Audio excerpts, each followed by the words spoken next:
Hey, good afternoon, everybody. Today we have to discuss an important information or important topic that could actually help you in this very journey of fertility.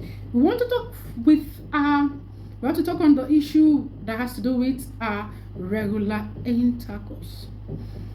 Yes, do you know that this very intercourse that we are having morning, afternoon, night, all the time could actually be affecting the conception journey negatively or positively. So this negative impact of fertility is what I need you to understand when it comes to the idea of frequent sex and the journey of conception. Depending on various factors, we have a lot of information put together in this very period.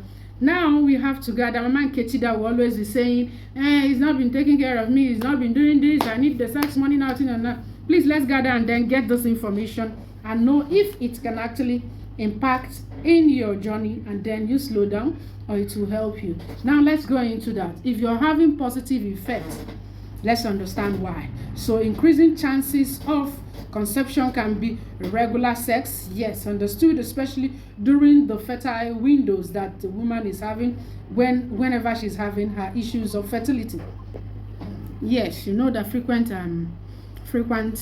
intercourse can actually help the chance of getting pregnant. Yes, quite understood. Then you know as well that this healthy sperm we are talking about, that regular ejaculation on its own can help maintain healthy sperm quality. Do you know that? You're surprised. Then let's look at the negative aspect of it. Could it be negative as well? Yes, it could be negative. The sperm quality during the time of ejaculation, especially the frequent intercourse that you have unseasonable, you find out that a man is having intercourse inside the house, having intercourse outside the house, having intercourse in the middle of even the treatment that he's having, even at the time that you're being told to put up some abstinence in order to gather some sperm cells during the time that your diagnosis is needed for the sperm analysis. You find out that negative impact of the sperm, this frequent sex, is now implied there. So let's look at this. If you're having frequent sex, it can actually impact you negatively. The sperm quality reduction is observed. Excessive ejaculations more than 4 or 5 times a week might temporarily reduce sperm count and motility. Do you understand? You see where I'm coming from? Then we'll talk about the stress and fatigue attached to it. So now, frequent sex can actually lead to physical and emotional exhaustion that we actually having, potentially affecting the fertility at the same time. Sometimes when you're having those frequent energy that you're actually pouring out, ejaculating and the rest of it, most times once you actually in the position to actually do the needful, you find out that the energy is not there. Fatigue is always there. The stress induced that you actually get mentally will actually be disturbing you, and you will not see the journey as something that is interesting. The optional frequency for this frequency concerning this very sex issue that we are talking about, you have to understand it now. This optional frequency for conception is what I have to actually put you through to, so that it will enable us to know what to do at the right time, so that the frequent sex might not actually alter the journey of conception. So now the optimal frequency you actually look into it is the aiming of sex every day, at least every 2 to 3 days during the fertile window, especially 5 to 7 days leading to that ovulation.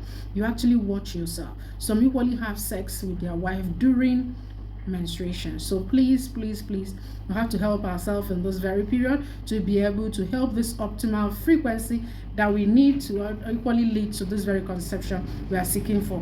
Then the frequency allows for optimal sperm quality and quantity, increasing the chance of conception all the time. So mind you that once your health provider said stop, do this time, do this time, essence of it is to enable you to gather a lot of sperms that is produced, so that the energy, once you actually pour a lot of sperm cells and fluid that enables this very movement to the ovaries or the cervix, to enable a lot of journey, energy, motility, morphology, and the rest of it intact.